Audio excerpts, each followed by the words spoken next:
Hi, this is Dan. Welcome back. It's my channel where I talk about being on a carnivore diet and running, basically, and the challenges,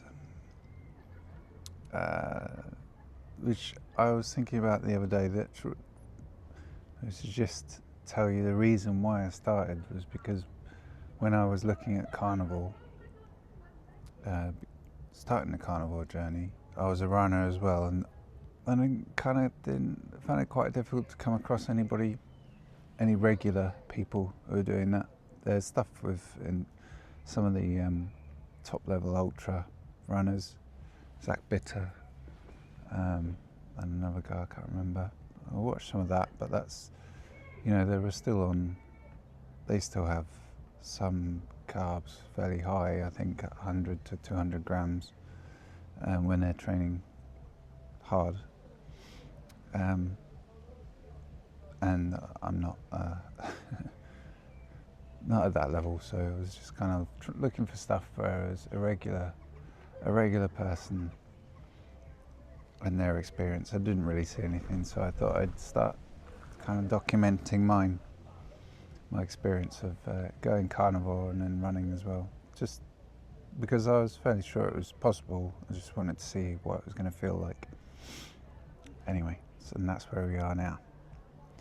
And this is a catch up after the last video was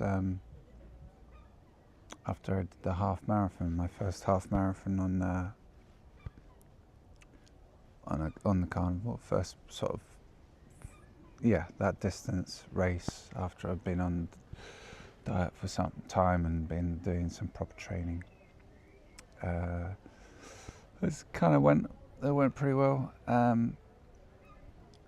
Afterwards, I had for a couple of extra weeks downtime. I mean, I had some rest time planned in, and then I started running the following week. But I had some issues with hamstrings, just felt really sore and started to flare up a bit. So it's very easy first week, more resting than running, and then tried again the following week, going slowly, very short, easy runs, and that's fine. So then third week I did a full week of running, so I guess it was like 2 to 3 weeks of coming back into running before I started training again. And now I have another half marathon coming up in, not next week, but a weekend after that.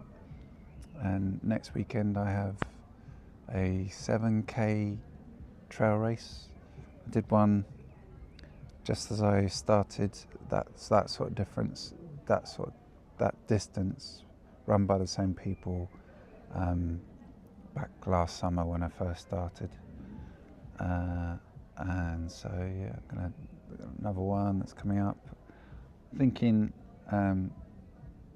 that's probably going to be my summer vibe, doing shorter distances on trails.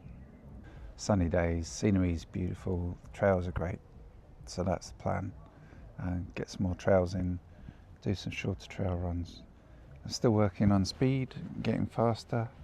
This week's been fine, full week, it's gone well.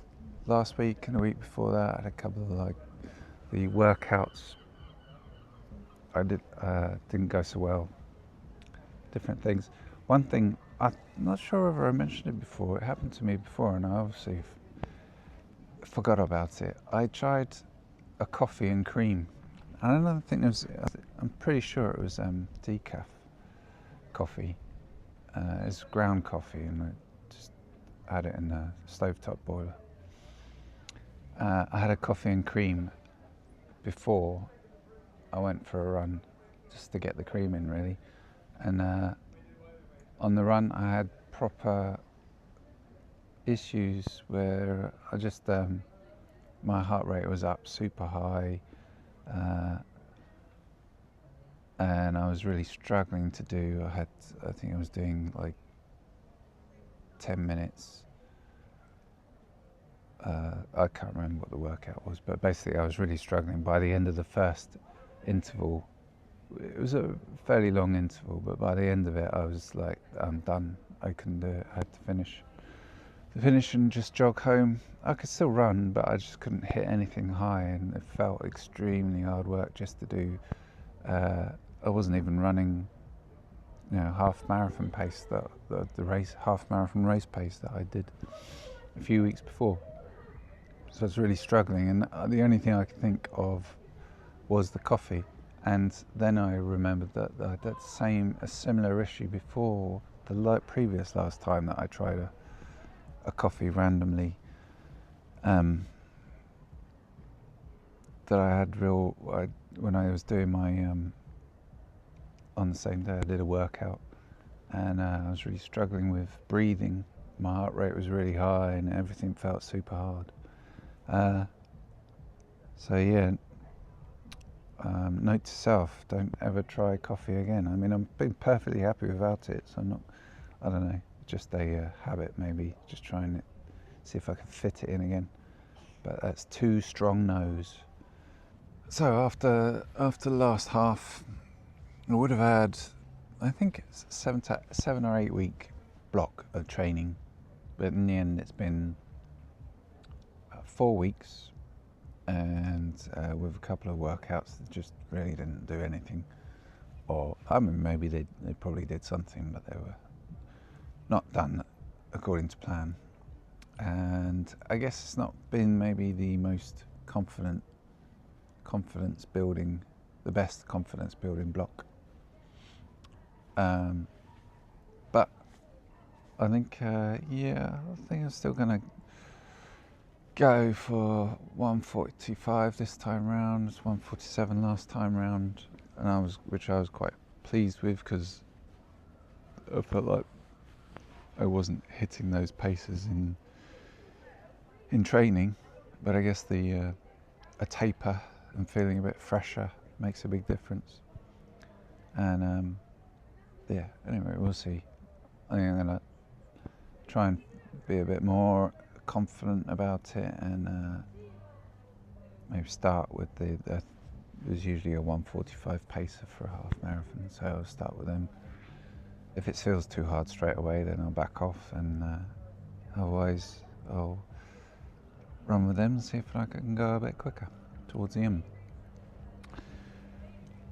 And that'll bring us to the end of the half marathon journey to this point. And then I said I'm going to kind of focus on trying to get faster, shorter distances, maybe in 5Ks and 10Ks, do a few of those over the summer. Food-wise, carnivore diet, still going strong.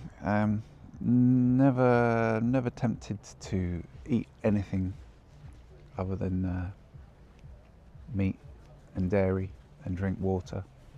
Although, not tempted with anything outside of that. Very happy with all of those stuff. But one thing I have had more recently is I've started having some milk. Not quite sure why, just haven't drunk milk in ages, in years, in fact. I think I, at one point, I don't know, it was in my head that I shouldn't be drinking milk, and but then started drinking oat milk and got into all that nonsense as well, which I realise now is, I mean, if I was thinking that milk was bad, why did I think some sort of processed version of it would be better? It doesn't make any sense, but anyway, that's fell for the advertising, etc. But yeah, I've been loving milk at the moment, and I know that's not it's not strict carnivore, but it's not really. I don't think I have. I don't have any issues with dairy, as in causing me particular problems, health issues. I don't think. I haven't noticed. I have been eating dairy. I know some people maybe start putting on weight when they start eating. Maybe that depends on how much you start eating. Maybe it depends on whether you're exercising as well or not. Obviously I'm exercising quite a bit, so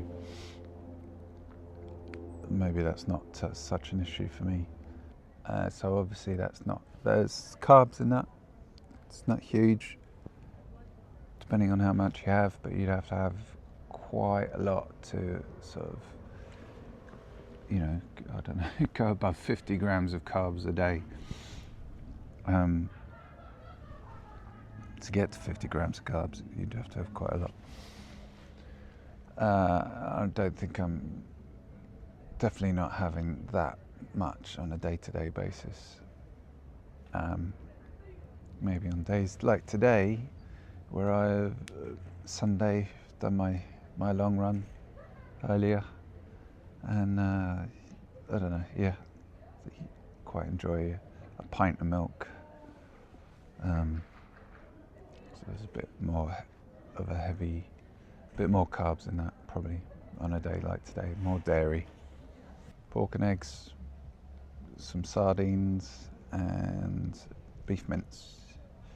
That is pretty much, and some cheddar, and some Greek yogurt, and some milk. That's pretty much that is my diet with water on top. Yeah, I have been bought some electrolytes, particularly at the start. I do think electrolytes are important to avoid feeling like crap, getting the keto flu, whatever you want to call it. And I carried that on for quite a while. I don't know whether it was beneficial or not, but I've stopped, and I'm not noticing any kind of negative effects from not adding in electrolytes, although it's been through the winter, so now it's coming into the summer. It's getting hotter. Maybe I might need some after some runs or something. I don't know. We'll see how it goes. But I'm not using electrolytes. I stopped those. I stopped taking any supplements. And yeah, everything's good. All good still with the diet wise and everything. It just reminds me that I am coming up to a year. Probably about I think I'm 11 months, just over 11 months now. So I'll have a year on carnivore. It's come around quite quickly, and it's been a walk in the park, quite honestly. I know maybe it's not for everyone, but I've loved it. So super easy, eating meat and fat every day. I don't know. Yeah, I can't see any reason why I would ever go back to doing anything else. It's awesome. I don't miss, I look at the other food, things like cakes and ice creams and stuff like that, and it's all just it's just a habit. If you look at it as if it's poison, and I just really think of all that stuff as poison now. I don't know whether we've got an apple tree. I'm growing strawberries. I've got some plants and stuff growing in the garden. I do see, to a certain degree,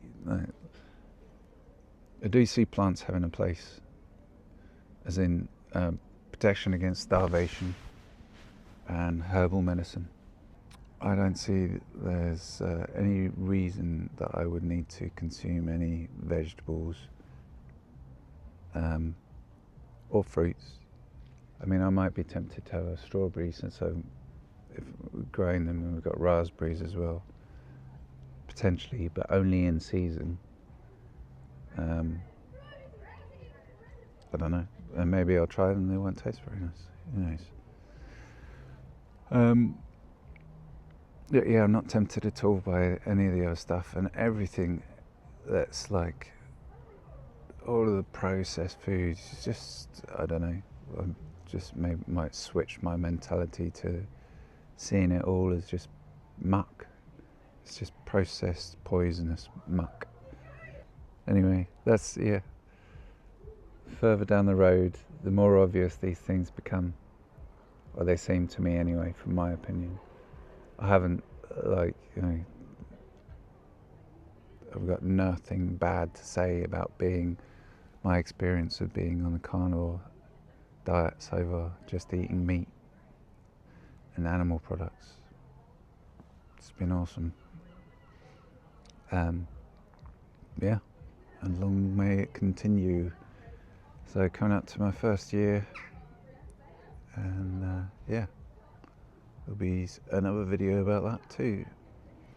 Another catch-up video about that too at some point. So thanks for coming back, thanks for joining. Hope you found it interesting. Like and subscribe, and I'll see you in the future. Ciao for now.